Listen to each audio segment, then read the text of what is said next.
In this episode, I introduce you to widgets. By the end of the video, you can expect to have an energy bar which drains when sprinting, and a mana bar which drains when using an ability. We won't be blueprinting the health bar as I won't be covering taking damage this episode, but by watching this tutorial, you'll have a pretty good idea of how to do it yourselves.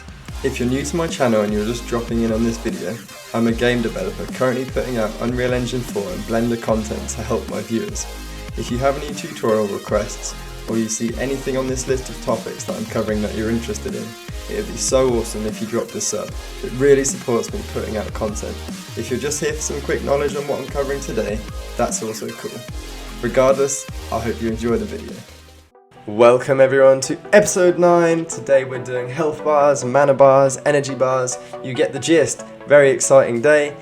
Because I'm going to be teaching you about widgets, and widgets can be applied to all kinds of things. When you want something on your screen, you use a widget.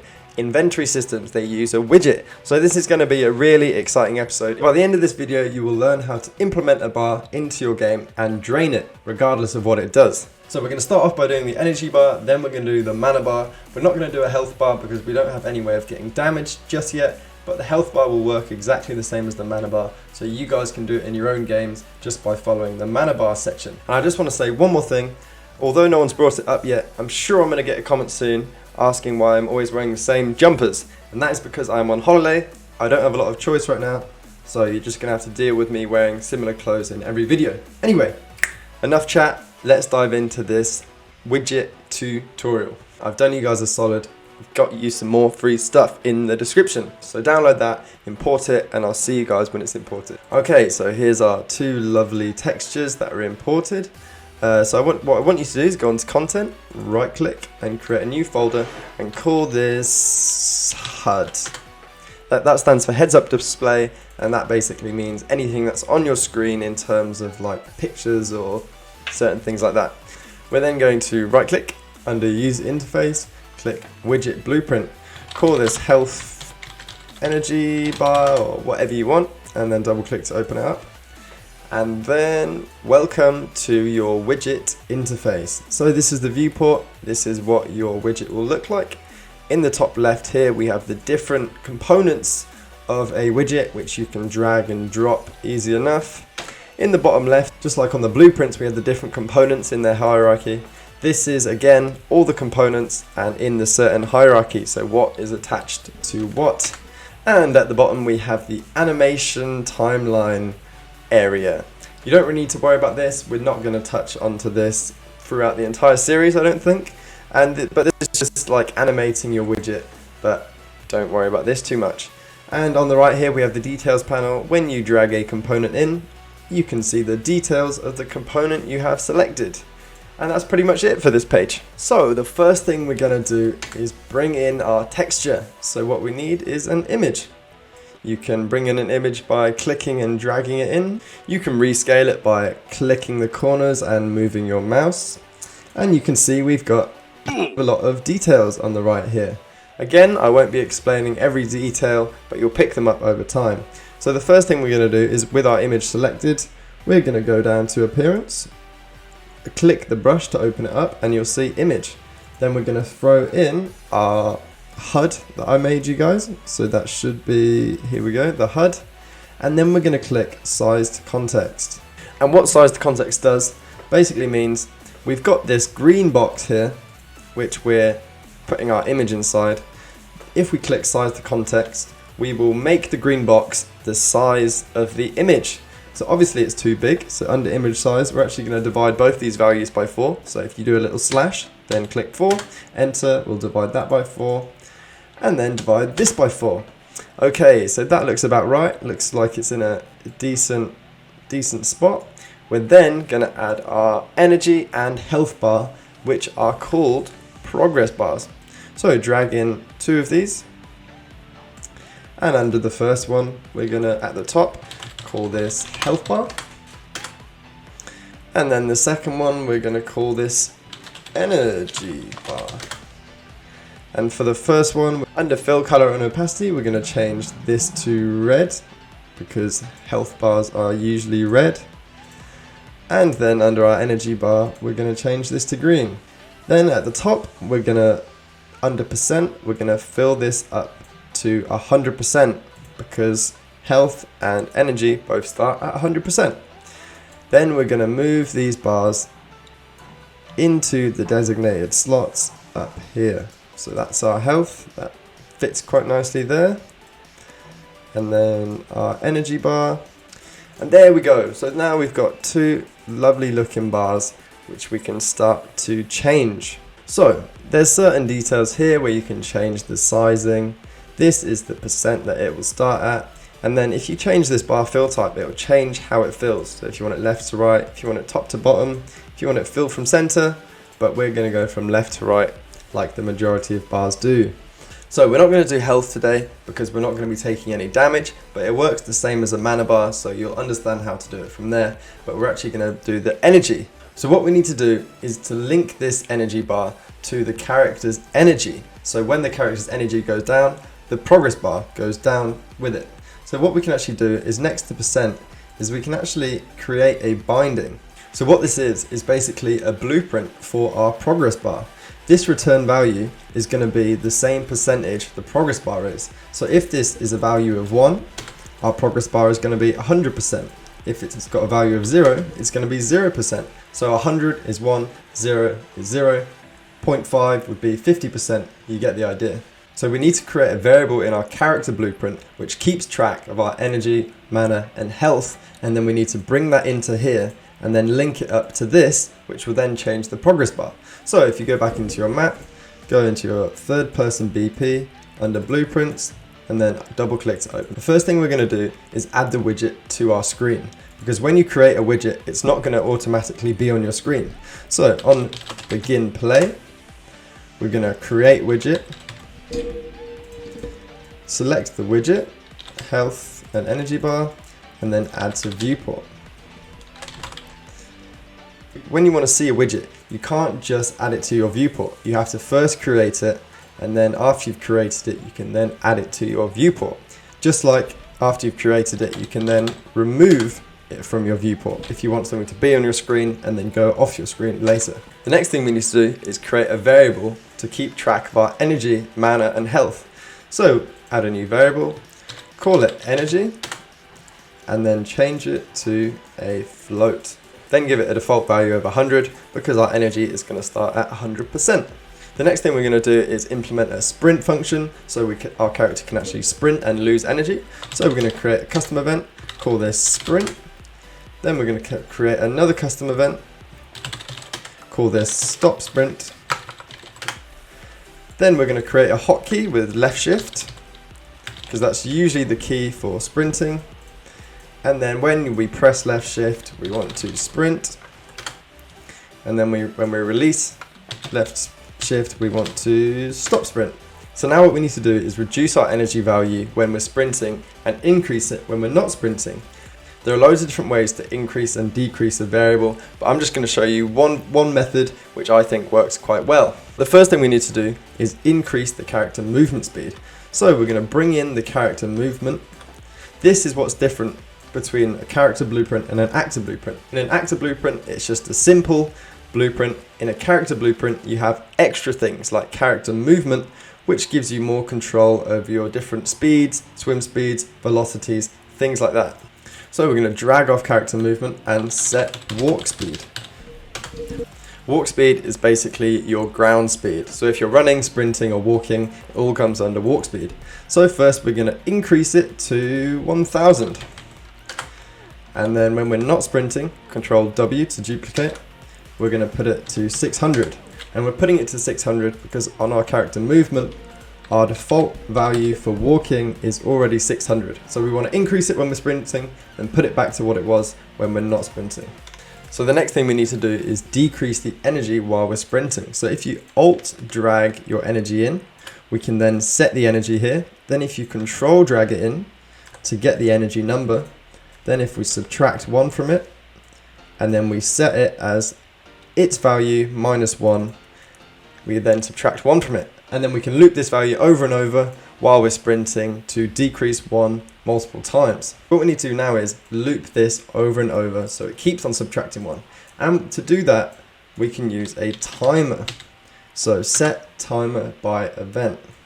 If you plug the sprint event in here, then plug this in here, and then plug this into the energy, this timer with looping checked is going to keep on looping this event every 0 seconds. But we don't want it to loop every 0 seconds, we want it to loop every 0.2 seconds. We then need to tell the program when we get to 0 energy, we want to stop sprinting because we're out of energy, and then we want to stop subtracting 1 from the energy. So let's first bring in a branch. When the energy is less than or equal to 0, so if the energy goes below 0, we then want it to stop sprinting. But if the energy isn't below 0, we want to subtract 1 from the energy. So if we look at this from the start, when we sprint, we're going to increase the speed. We're going to loop this over and over. And if the energy is above 0, we're going to take 1 away from energy and keep on taking 1 away from energy. When it gets to 0, we're going to stop sprinting. So now we need to do the stop sprinting side. So what we're going to do is just copy all of this, because we're going to be doing very similar things. So plug the event into the stop sprint this time, so it loops the stop sprint, and then we want to increase the energy by 1 when we're resting, and then we only want to stop increasing the energy when our energy is greater than 100 or greater. So greater or equal to 100. So now there's just one more thing we need to add. In terms of logic here, everything is working fine. The only problem is these timers are going to keep on looping your event until you tell them to stop. So we basically need to tell the sprint one to stop in the stop sprint, and we need to tell the stop sprint one to stop when we start sprinting again. So to do this, if we just pull this all forward, and then off the set timer, if you type in clear and invalidate timer by handle, this node will then stop this timer from firing off the events. So we stop the sprinting one in the stop sprint, and then we need to stop the stop sprinting one in the sprint again. And when we finally get to 100 energy, we want to stop running this event, so we can stop it when we get to 100 energy just here. So let's go through this entire thing. When we hold down the left shift, we want to sprint. By sprinting, we run this event, we increase the walk speed to 1000, so we increase the movement speed. We set a timer, so we start repeating this event. And if the energy is greater than 0, we're going to subtract 1 from it. As we've put a timer here, it's going to keep on running until we get down to 0 energy. And then when the energy is at 0 or less, we're going to stop sprinting. So then when we release shift, or when we get to 0 energy, we're going to stop sprinting. This will stop the timer from running sprint anymore. We're going to reduce the walk speed back down to its normal value, and then we're going to tell this event to keep on repeating. We're going to keep on repeating this event until the energy has gone back up to 100. So we're going to keep on increasing the energy by 1 until it's 100, and then we're going to stop this event from running anymore because we're already at 100 energy, no more reason to run it anymore. And that's pretty much it. So now we can decrease the energy by sprinting, and we can increase the energy by not sprinting. So now we just need to link this energy variable to the progress bar so it can decrease and increase when we're sprinting and not sprinting. So if we go back to our health and energy bar, under the event graph, we need to get a reference to our character so we can bring in that energy variable. So you'll notice our events are slightly different from our normal blueprint events. Instead of begin play, we have event construct, and you'll notice that we have this little computer sign in the top right. So I really don't want to go into too much detail over this because I don't want to confuse anyone, but just let's say we've got 2 different characters and one person has added the widget to their viewport. This basically means that this event is only going to run for the person who's added it to their viewport. It's not going to run for everyone. So Don't think about it too much. Just when you see this sign, just know it's basically a widget event, and it's only going to run for the person who's added this widget to their viewport, not everyone. So we need to reference the third character blueprint so we can pull the variable energy and link it to our progress bar. So to reference, you guys know how to do this with getActors or we can use the eyedropper. But with a few blueprints, there's an even easier method, and the character is one of them. So what we can do is actually type getPlayerCharacter. Because it's a character, we can use the getPlayerCharacters to easily reference it instead of using getActors or the eyedropper. So then we just need to pull off and decide which character. We want the third person character, so we type in cast2 third person character. We can then pull off the third person character, promote it to a variable, and then we have a reference to our character here.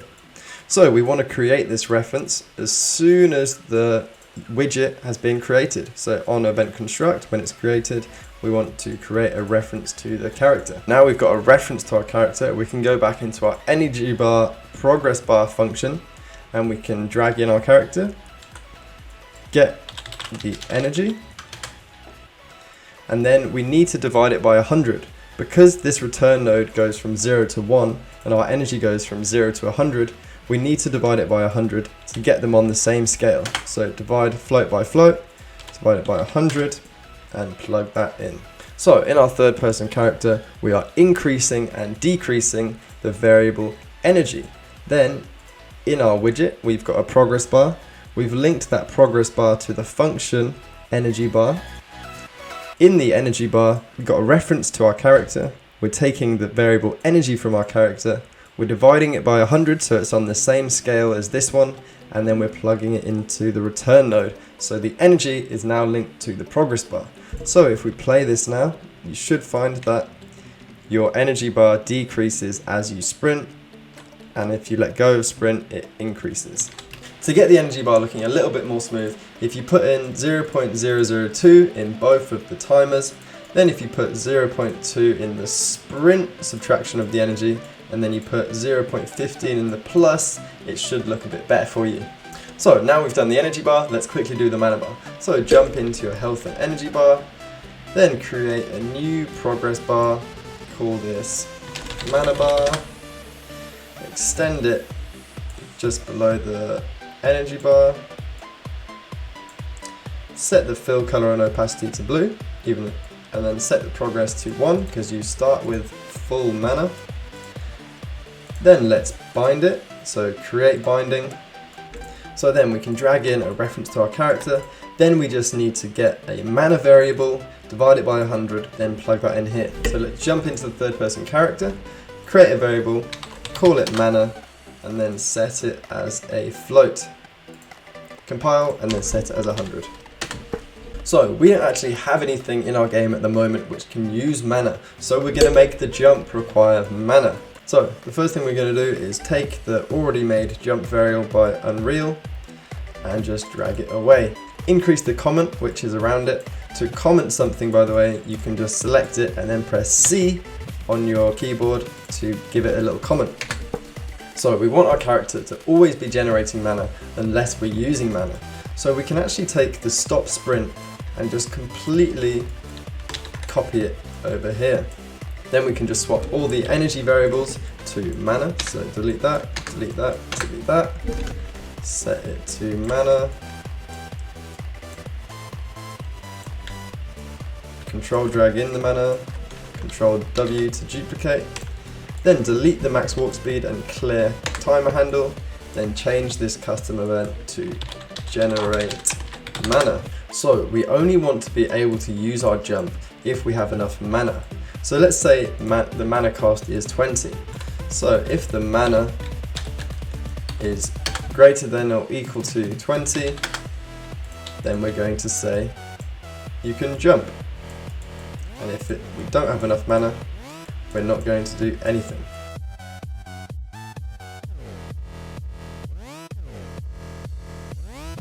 So if we've got more than 20 mana, we want to use our ability. We want to subtract 20 from the mana, because that's how much the ability costs. We want to stop generating mana because we're going to be consistently generating mana at this point. So we want to stop this generating mana event from triggering.